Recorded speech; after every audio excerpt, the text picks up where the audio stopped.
Hey up guys, what's going on? Welcome back to York City. Although I say welcome back to York City, I did promise you the World Cup 2022 results. Portugal have won, and not by 1-0ing their way through the tournament, so this is clearly a broken match engine.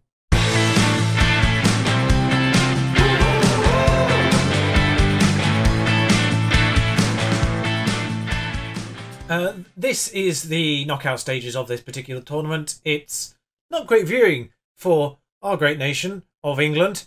I mean, shout out to Cameroon, but yeah, Mexico 3-0 England. It's not great going. I say Portugal didn't win that. To be honest, I hadn't looked at this stage before I made that 1-0 comment. I now realise they kind of did. So everything's standard, I guess. The only solace I can take as an English person is the fact that Germany also went out the same round, but admittedly to France. So fine. Meanwhile, on our home turf, things have been going fine. On our home turf, things have been going fine. 1-0 Newport, 5-1 Mansfield. It took a long while for this match to represent the gameplay. We scored in the 85th, 86th and 88 minutes. They scored with literally their only shot on target. So 5-1, representative of the game at the end. But it took its damn time to get there. I was getting slightly annoyed. They scored first as well, which is the worst part of all this. Went down to 10 men, they scored first. Then we scored 5 in the second half, so problem solved. I mean, all the goals were second half, you know what I mean. This, yeah, it's a penalty. They won 1-0. Wasn't our best day. Does mean League 2 does look like this, though basically everyone still as they were pretty much. Bradford have kept pace with us at 3 points behind. Now, they've won every game, I think, in the interim. We've lost that one game, so they've closed the gap by 3 points. Simple as. But of course, today's not about League 2, is it? So, FA Cup third round, West Ham. Welcome the Hammers. Now, this page highlights some of the problems we've got right now. Chris Hughton's in charge of West Ham. I've no idea when and how that's happened. Oh, by the way, I don't know why that's just reminded me. The World Cup sprouted some interesting post-World Cup news, mainly on the retirement front. Ronaldo's finally retired. You saw him there on the top goal scorer list, I think. 5 goals he had in that tournament. But Ronaldo's finally retired at 37. So's Harry Kane at 29. Could have easily done the Euros at the very least. But we've got a few issues here. Notably in one position, as you may immediately work out from this list here. We've taken a few injuries. Clark, Goys, Cavalier and McFarlane. Not that the last one really matters too much.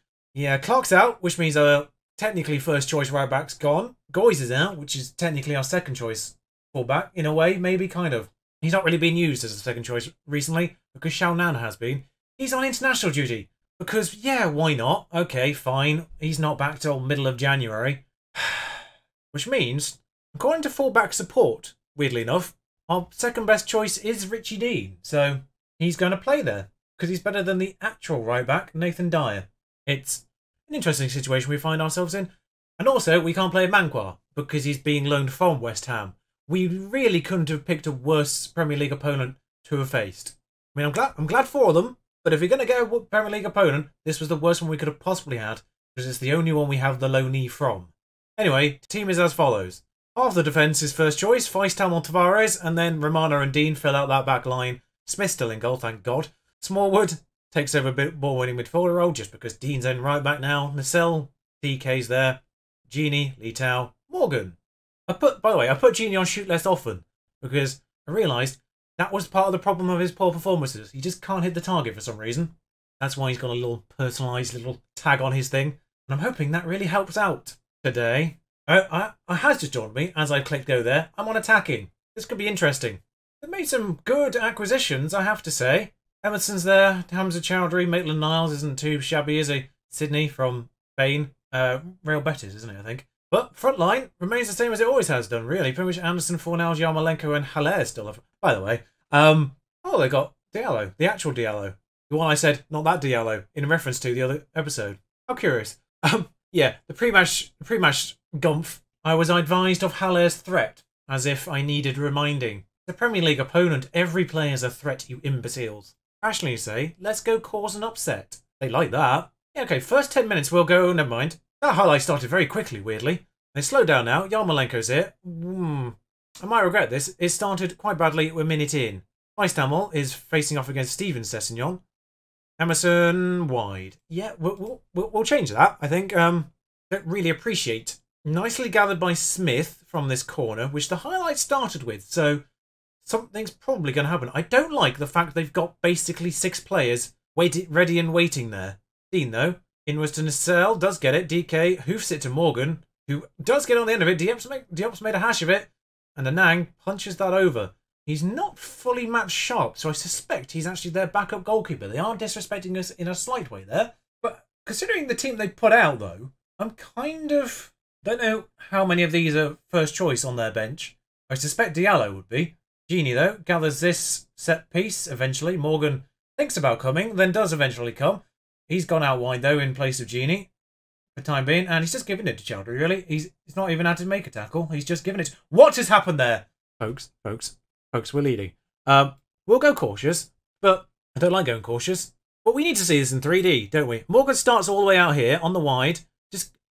Looks like he's tackled him. He stumbled, but he's basically just giving it to Chowdhury, and Anang's gone, we'll have it back.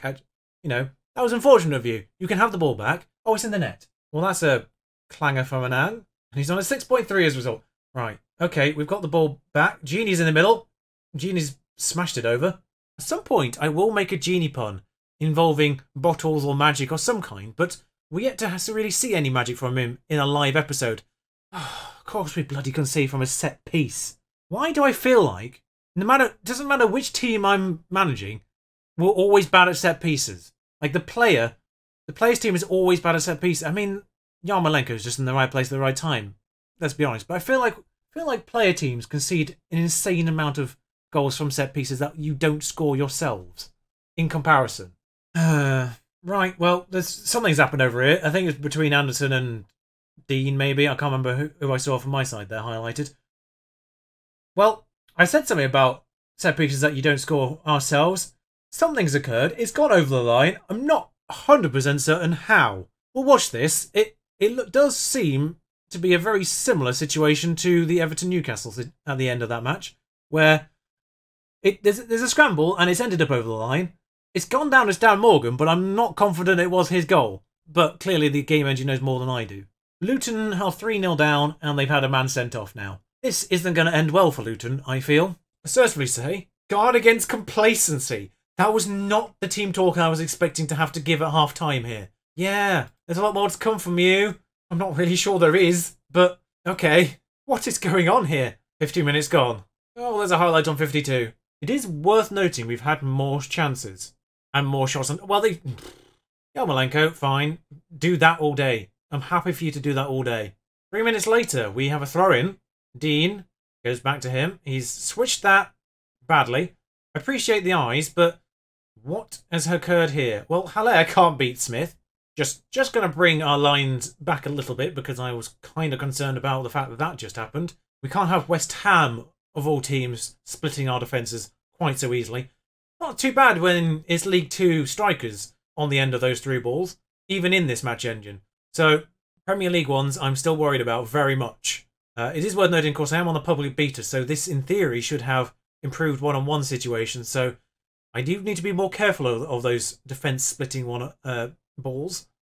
Yarmolenko, though. What is sorry! What happened with the dots there? Smith tips that wide, but so we don't get to see what happened in 3D. But, well, that's getting zoomed in on the actual episode, that's for certain. Some kind of magic trick just occurred, where they swapped positions and shoved... I have no idea what happened there. Anyway, Dean goes forward now. We've now on the same number of shots on target.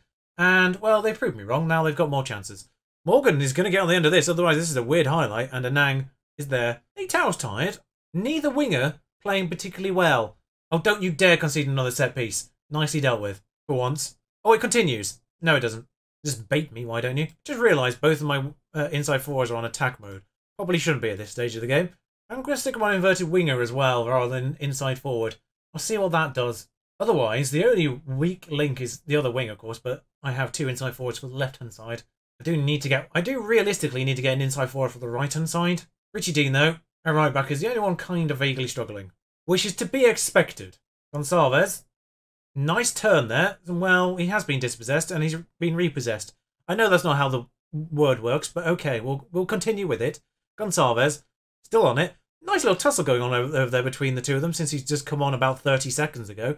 DK, back out to Gonçalves. Well, I say nice little tussle. He's just stopped it and given it to him, basically. Just let it go out if you're going to do that. Like, if you're just going to stop the ball and then run away from it, what did I say about... We barely even got that in after all that. What did I say about defence splitting balls? And that all came from our player just stopping with the ball and letting them have it. Can we cut those out on both sides? I'd rather that not happen to either side as often as it does. He still nearly missed. I have a feeling, of course, there is no longer a replay. And I did just take off one of my better penalties. No, I didn't. 8. The out of Bennett isn't technically too much of a drop. 6.4. Did we bring Bennett on? Lee Tao is knackered. We do need some kind of speed at the end here, I think. Suarez, obviously, late on for someone. Actually, you know what we're going to do? Suarez is a deep line forward because he does go more... Actually, we'll stick him here where he kind of likes to be as an advanced playmaker. And then sort of DK can maybe work into the channel a little bit. He does leave us weak on one side. I just realised that's left us weak on the wrong side. But Smallwood has a free kick out of nowhere. And, oh, well, they're probably going to break. Oh, brilliant news. Why do we have so many players forward on a cautious mentality? What the genuine bleep is going on here? I've just manually... Oh, we had 2 people back from a bloody free kick on cautious. What's wrong that caused that? I mean, that one's a better attempt from Haller. It's his 5th goal of the season, guys. There's an immediate highlight. I've switched to attacking on the highlight, so that hasn't gone into effect yet. It's the FA Cup. It doesn't matter if we get hammered. Pun, not intended. But doesn't matter if we get destroyed here. Gonçalves, Nissel, Feisty. If we get back immediately, obviously I'm switching straight back off attacking. But DK's here. Suarez. Morgan's through. Not quite. Nissel. Whip this one in, sunshine. Romano's just kicked it back inwards instead of kicking it out the goal when it was wide open. Someone's been booked for some reason. Well, we're going for it now. We're literally just shoving everyone on that pitch. We'll go attacking. It's a weird way of doing things. Liverpool-Luton ended up 6-0. Well, we can't really have asked for too much more of our team in that one. Smith's frustrated, but they did sort of give it everything. I'm fine with it. It was looking very good at one moment. He wins Footballer of the Year, despite then retiring from international football. I'm not too sad, as that one literally says there. Yeah, it was a fair result in the long run. It's mildly annoying that he scored goals 4 and 5 of his campaign against us right now. Kind of shows that he's not really been on form in the Premier League or not being played, at the very least. And considering his first goal nearly didn't even go in, then it probably more the former. I mean, upsets, sort of some upsets. League 2 Wimbledon, Championship Brentford, League 2 Bolton against Burnley. Bolton still under financial issues, although it did take them 3 years to get relegated in this one. League 2 Northampton triumphing at Championship Lincoln, although that's probably good for Lincoln, because I suspect they're in a bit of a relegation fight in the Championship. League 1 Sunderland triumphed against Brighton. Not a massive amount of upsets, but there's a few in there. A couple of League 2s beating Championship sides and 1 League 1 to Premier League. Brewster got 5. Yeah, Lincoln are 22nd in the Championship. Worth keeping an eye on, because if we do get promoted, then these 3 teams we will be facing off against. So, like I say, worth keeping an eye on the bottom end of that particular table. Although 4 teams on 21 points there, and a 22 as well. So very tight at the bottom of that, as things stand. So today, just the one match special. Of course, the match that follows is Bristol Rovers, who we've already done this year. We have drawn Man City under 23s in the EFL, so I'm not super keen on showing you that one. We did get past Scunthorpe. I did forget to talk about that match. It was a bit silly, really. 3-3 in the end. 91st minute equaliser, and then we won on penalties. So, ha ha ha ha ha. Yeah, kind of wish I had shown you that one in the end. I'm honestly not entirely certain what I'm going to bring you back for. Maybe I will do Man City, because nothing else is really jumping out at me. I know it's the under 23s, but nothing's really grabbing me as an important game other than that one. I mean, they're all important games at this point, so we are in an awkward stretch of playing teams in January that we've already shown you on this particular season's worth of episodes. Because Rochdale and Wycombe were the opening 2 games. Bristol Rovers, of course, we finally beat in a previous episode. And they alternate, which is the worst part. Bristol Rovers, Rochdale, Wycombe, Bradford. We've all seen all of those already this year. And they alternate, which is super annoying for me to pick games out of. We could do a single showcase again with Man City. And maybe we'll just do Man City and then Northampton and just show you what happens with Wycombe in the in-between. That might be what we do. Or we might just bypass altogether January in the interest of maybe finally speeding up a little bit through this, because we've had a few short gaps. I'm pretty certain we've not seen any of Scunthorpe and Carlisle this particular year so far, so could be something we do. It'll be as much as a surprise for you as it will be for me. Of course, if we do go through the entirety of January, it does give me that entire January window in one piece, personally. That does entice me in that regard. Yeah, maybe a longer gap this time around, just because we haven't really had a long gap for a while. Until then, ta-ra.